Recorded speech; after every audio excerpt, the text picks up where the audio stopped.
All right. Yeah. Laws, thanks for having me on again. Hang on. Now we're good. All right, Laws, thanks for having me on again. Want to talk some more about melee versus range? I figure Laws. Oh my God. Take him home with you. Oh man, I think you just can't get enough of me. Pretty much. What can I say? So it's great to have you back. I do appreciate it a lot, guys. I do want to set the record straight. This time I did not go out of my way to bug him. I just kind of mentioned in passing. I was like, I'm gonna be at Legion Cafe tonight if you want to join. I'm also at the Legion Cafe. It's the place to be in Cologne right now since Gamescom ended. So there literally is no other place to be in the city of Cologne right now. No, not at all. Then you're with Sloot. So obviously we had our Q&A, which by the way was a huge hit. Everyone loved it. That was awesome. And for once you dropped a bomb that wasn't really a bad bomb with the add-ons. We'll chat about that a bit later, guys. But I was hoping maybe we can kind of wrap up a couple of the questions that were left over, and then just kind of get your thoughts on the event and whatever you may want to chat about. Yeah, sounds good. So I'm just gonna off the bat. There's been now these aren't anything too crazy, but there's been just nonstop confusion. People in my stream hammering me. A lot of people hammering me about all these questions. I know the Fat Boss guys too. Can you clarify officially? Is EU on Tuesday able to power level and get a reset of Mythic Dungeons in prior to their reset on Wednesday? No, they are not able to do that. Good. Mythic Dungeons will be closed until the first raid reset of each region. So, technically, in North America, they're closed for the first 9 hours also. Okay. There you go. And speaking of that, can we get confirmation exactly on when the expansions launch in terms of zones? Do you know by any chance? I don't want to get it wrong. It's going to be on the website. I mean, it's, 12:01 a.m. Pacific time in North America. So it is Pacific. Okay. Yes, it's the same as the past. Yeah. It's the standard, and then late afternoon Pacific time for Europe, which is of course also Perfect. All right, there. We got it out of the way, guys. Stop asking me those questions. We know officially now. So let's dive into a couple more, specific things that you might actually enjoy answering. So there's been some question, and I know I talked to Alex and Laws a bit, and they touched a bit on this too, but we're very interested maybe to hear a bit more detail. Are there plans for artifact weapons in terms of points past that kind of Paragon-esque dump, once you get to the 54-ish points in there? Is there plans to go past that? Because, players like myself that are just going to play all day, you could finish that well before the end of the expansion. Yes. I think we see the artifact as something that is going to have a life that continues throughout Legion. We want there to be good reasons to get artifact power, things to spend artifact power on. Some of that's going to be informed by what we learn from watching how the system plays out and what we think is most needed. I mean, obviously, easy stuff would be, hey, increased caps on traits so that you can put more points in some of those traits, keep spending. There could be other things that don't get unlocked. That's stuff that I would expect to see in later patches. Okay. Because at the end of the day, one of the nice things about artifact power is that, in the same sense as Valor points or things in the past, it's nice having this kind of consistent reward that's kind of, you're going to get no matter what. There's no RNG to it. No matter what activity you're doing, you're always coming out of the night a little bit stronger than you were when you started, even if you didn't get any great item drops. All right. And I guess in the same vein, does that mean that we're going to get an increase on the cap of artifact knowledge as we go down the road, or are we going to stick at that hard cap, do you think? TBD, I think it's very likely. Okay. Yeah.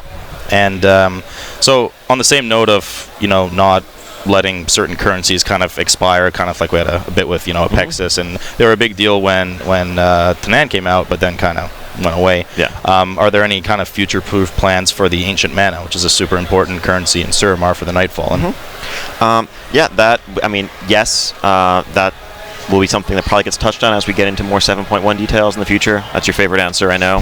That will be, a couple weeks from now, since one of the 3 chunks of 7.1 content is additional outdoor content in Suramar, continuing that questline. Okay, so you're definitely keeping all of that stuff in mind. Yep. So diving back into the Mythic Plus world, or Mythic Dungeons in general, one of the questions that's actually pretty frequently asked is, what's the mentality in not technically capping any or locking out any form of loot for Mythic Plus? So then why do we have a cap on Mythic Normal or Mythic 1, however you want to call it? So I think for the average player, there is an effective cap on Mythic Plus loot, which is in the form of Keystones. Right. Those aren't infinite. Everyone only gets 1 a week. And yes, if you have access to multiple per character that you're trying to, get more loot to, that can skew the ratio somewhat. But I think the typical experience there is going to be, that people don't infinitely do that. On Mythic, that's just consistent with how the lockouts have worked already, and they exist for the same reason that lockouts exist on all other content, which is it lets us make the rewards relatively good, because we know that you can't just run 50 of them back to back to back to back indefinitely until you get everything possible right away. And I guess there would be a bit of a problem with kind of farming those infinitely prior to Emerald Nightmare even coming out. Exactly, that also. And I think Mythic Plus, because the end of run loot caps out at heroic grade quality, and it's opening the week that heroic grade opens. I mean, the people who are most, I know this, it's, as I said last time, I think it's probably on the too lucrative side right now in terms of just how many items you can get. But the people who are most likely to, go really hard on chain running them and using multiple alt keystones and all of that stuff, that's a short-term thing. It's probably just the first week. The second week, your time's going to be better spent on Mythic progression. And once you have Mythic grade gear, it's back to competition kind of thing. Exactly. If you want. Exactly. And then once your baseline is a lot of Mythic grade gear, then at that point you need Warforged/Titanforge stuff out of those chests, and the return on your time investment from chain running the Mythic dungeons goes way down. You're always obviously going to want to push the highest tier you can for that weekly chest, but that's gated like most other things. Okay. I'm actually really glad you mentioned Keystones, because when you told me you didn't mind coming back for a bit, there was that one question that snuck away from me, and I was like, that's a really good question. I got to remember to ask him. So I just remembered now. Sure. I've noticed on beta, even today, and a lot of people have noticed, that there seems to be a kind of chance out of the chest at the end of a Mythic Plus run to actually loot another key, to the point that we've actually had 2, 3, 4 keys. And I thought it kind of happened in a big burst for 2 weeks, and then I was doing a Mythic Plus actually today on stream at Gamescom, and another one dropped in Maw of Souls. So what's the intent? Is that's kind of a... That's a bug. Okay. There you go. Well, yeah, basically, you should only get 1 Mythic Keystone a week. Okay. And through the chest. There's 3 different things that can give you a Mythic Keystone. Killing a regular Mythic dungeon end boss, like Mythic 0, regular end boss, looting your weekly jackpot chest from your order hall, or looting the final chest of a Mythic Plus. Whichever of those things you happen to do first in the week will give you a fresh Keystone, and the level of that Keystone is dependent on your prior week's best. So even if I get my key from a normal Mythic dungeon, it will still be, let's say I completed rank 10, it'll be a rank 8. So there's no way to reset it back to a 2 or anything like that. Yes, it does not affect the quality, and that should be the only way that you can get them. There could be some weirdness on beta because of the reset times being different on beta than retail, but we will definitely take a look at that. Thank you for mentioning that, because that would be really bad if that happened on live. Sorry, guys. Has there been any consideration to allow you to kind of get a brand new fresh key in any way any week, rather than kind of only going back 2 levels and getting, because obviously the lower, the more chance to loot, the more chance of Titanforge, etc., even if it's a rank 2? In theory, even though it's lower. Yeah, I mean, not currently. I think once we see how the system's playing out, I could see some ways of getting bonus keystones through some special sources, but let's let it settle for a bit. We kind of aimed for that, like 3/4 of your prior best starting point, because that should represent a point that you can reliably clear, but the loot isn't so much worse that it's irrelevant. Because it's Diablo 3 solved the similar problem with Greater Rifts in a couple of different ways. For our version, we just want to make sure that the content feels somewhat relevant in terms of difficulty, and the rewards feel somewhat relevant. And then obviously, if you're crushing it for whatever reason, you can skip ahead multiple in one go. That makes sense. So kind of one of the final questions here was about cross-spec legendary drops. So for instance, Holy Paladins have, I think it's a ring that increases your healing done by 20% for 6 seconds when you judge. Is that something a Prot Paladin can use, or is it intended that they can use that? And if so, how would I be able as a Prot Paladin to target that legendary? I'm not sure, honestly. That specific example is one we'd have to look into. Generally, if an item like that is spec specific and will only drop for that specific spec, it won't work or won't proc in other specs. We've seen that with trinkets a bunch in the past, because it's probably going to be virtually impossible to tune that numerically to be right for both the Holy Paladin and the Prot Paladin. That specific example is something to take a look at. There are some that are deliberately, cross-spec and more generic in their use, and if it makes sense, there's no reason why it can't work that way, but I'd be surprised if that specific legendary did. Okay, so it's sometimes a bit on a per legendary basis kind of thing. And I think if it's usable by that spec, it should be able to drop for that spec.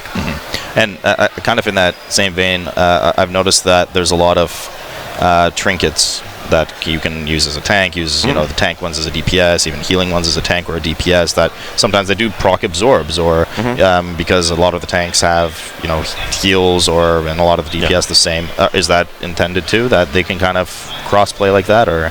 Case by case. Frankly, it's intended up until the point where it turns out that the best in slot tank trinket is actually a healer trinket. That was, when stuff like that comes up, it's you're like, uh-oh.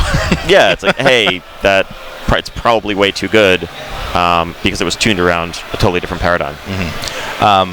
And I guess one last note about the loot there, just trinkets in general. I've seen that there's been a lot of design work that's gone into trinkets.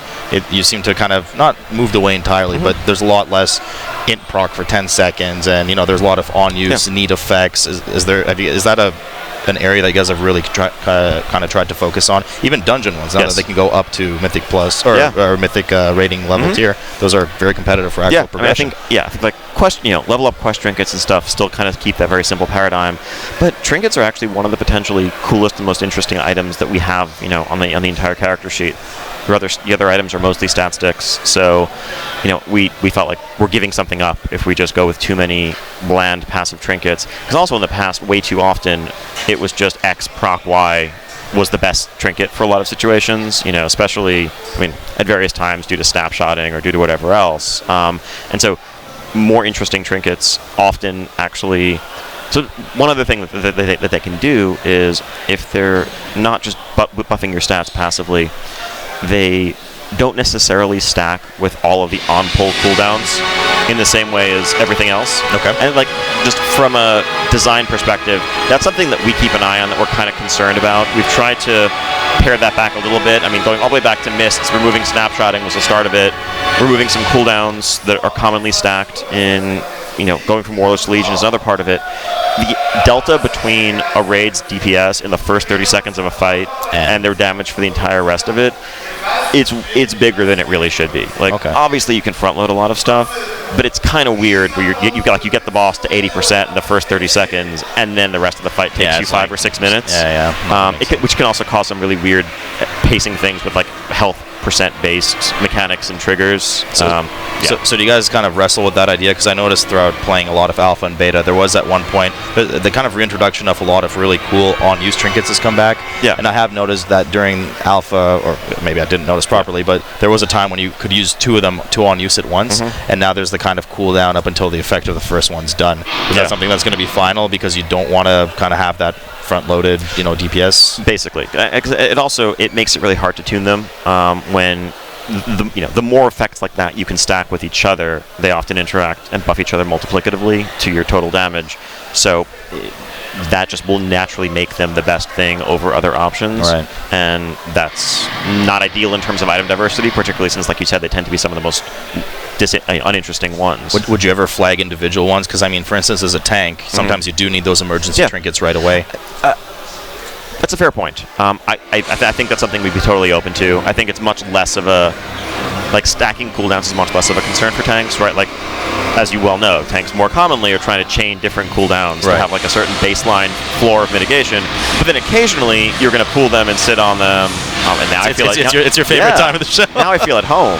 All right, I knew something was missing. But but occasionally you want the flexibility to stack them, and that's not degenerate. That's good gameplay. That's fair. Okay. And so I guess that kind of brings us to, the hot topic on everyone's minds right now. Sure. Add-ons. Yeah. So we kind of dipped into it a bit, and you kind of dropped the bomb, and now that the waves have settled a bit, did you want to add maybe some more specifics? What kind of, because there's a lot of question, does that mean that slash range is gone on DBM? Does that mean that this is gone? And I also, in terms of kind of philosophy of designing the encounters now, let's say, just as an example, if you had done this change pre-HFC, do you think that there would have been any different designs on the bosses, or would have still all been kind of the same? So I don't think the designs would have been different. I think one of the concerns that I've heard a lot from players, reading forums, reading a lot of discussions since I made the remarks the other day, the biggest concern that I see raised by people is like, well, then Blizzard needs to stop designing these mechanics that are impossible without add-ons, because it's impossible. You yourself said it was like, oh yeah, it would have taken weeks for guilds to do raw chaos, unless they were Paragon, in which case it would have taken days.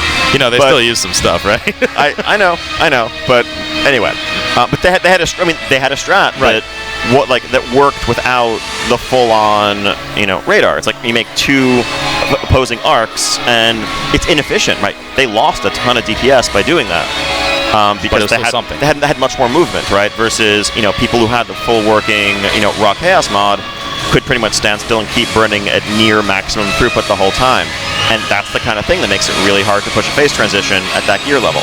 But anyway, we've always tuned mechanics, and we design mechanics, like our internal testers, no one's coding a custom weak aura, right. They're doing it pretty much stock UI, other than like combat so you show it internally that the boss can be beaten totally. without just stock UI. Yes. Okay. Now, that's not to say that it might not have been overtuned. And I think that's the key missing piece. When we talk about mechanics, there's a couple of different pieces to mechanics. This is okay. Let's say there's three levels. There's, I think, the tactical complexity, which is how easy is it to figure out the right answer to this mechanic. That matters a hell of a lot to you guys. It doesn't matter to most guilds outside of, let's say, the world top 10, because by the time they're getting there, that problem's been solved. There are videos, there are guides. Though, sometimes there are still multiple solutions to something. Like, I've seen 3 different ways of dealing with Mark of Doom on Manaroth still, and different guilds pick the one that's better for them, and there's a certain element there. But, like, some mechanics are, like, think back, like 4 Horsemen in vanilla, that core mechanic, that was all about the tactical complexity, much more than anything else. So setting that aside, then step 2 is execution. How hard is this mechanic to execute correctly/perfectly? That's how hard is it to dodge all the attenuation bullets? How hard is it to spread the way you need to spread? How hard is it to not get hit by raw chaos? And then the final step is how punishing is it when you make a mistake? How many mistakes do we? Yeah, exactly, right?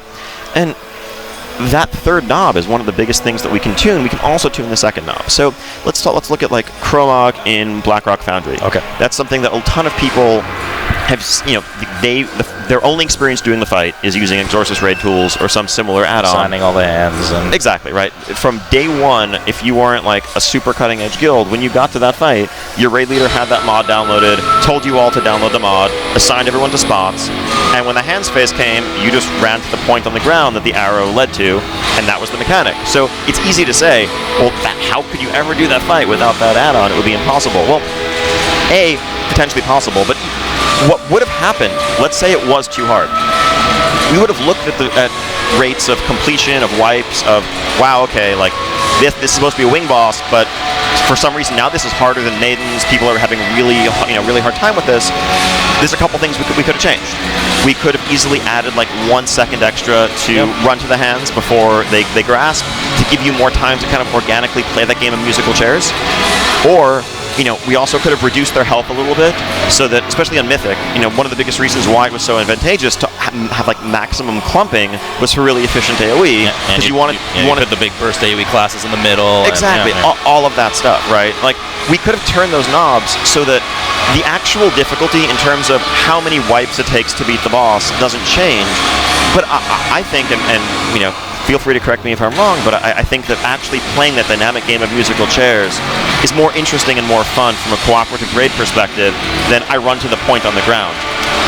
Assuming equal difficulty, right? Sure. Like, would you rather have the difficulty in running to the point on the ground is trivial, but then it's like you have to push your buttons really hard and everything else is tuned around that?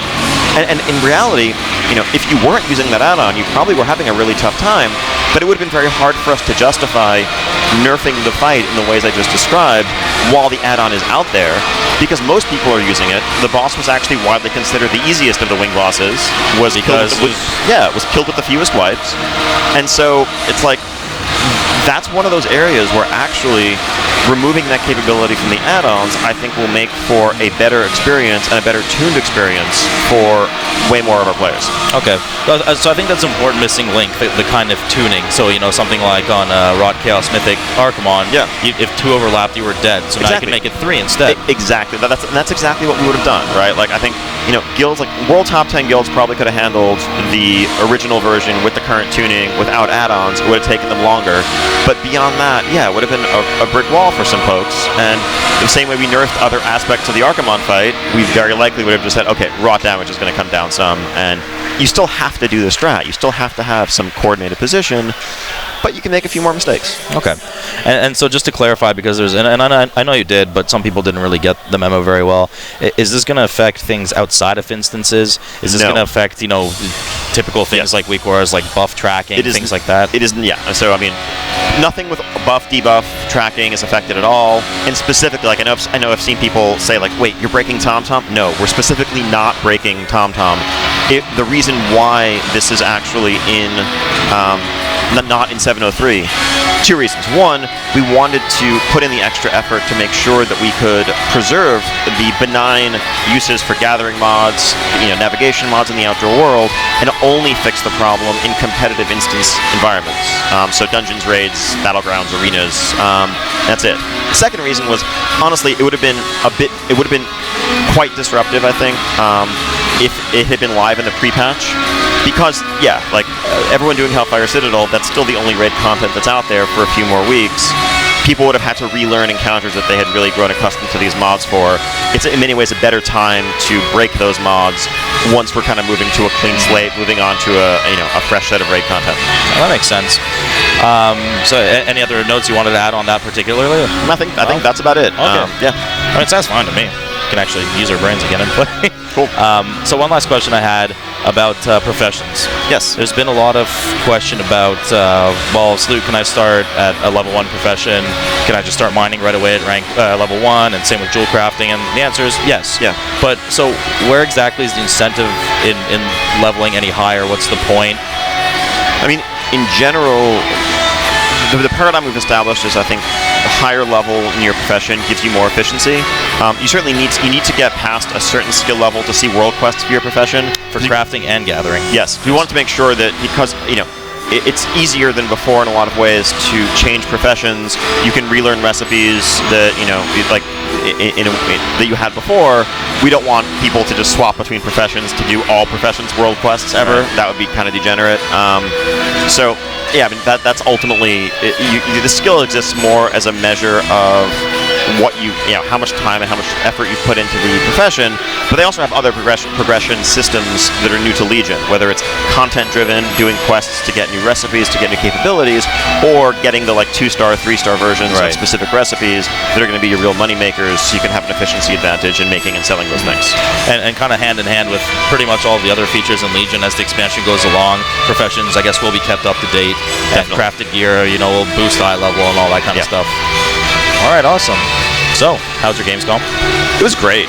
This was an awesome week. It's don't forget that Legion launches in a week. Exactly, a week and a half away from Legion. Our booth at Gamescom is amazing. I love coming out here. It's in many ways, there are tons of European WoW fans that don't get to make it out to BlizzCon just because it's so far. Not to mention getting a ticket's nearly impossible these days.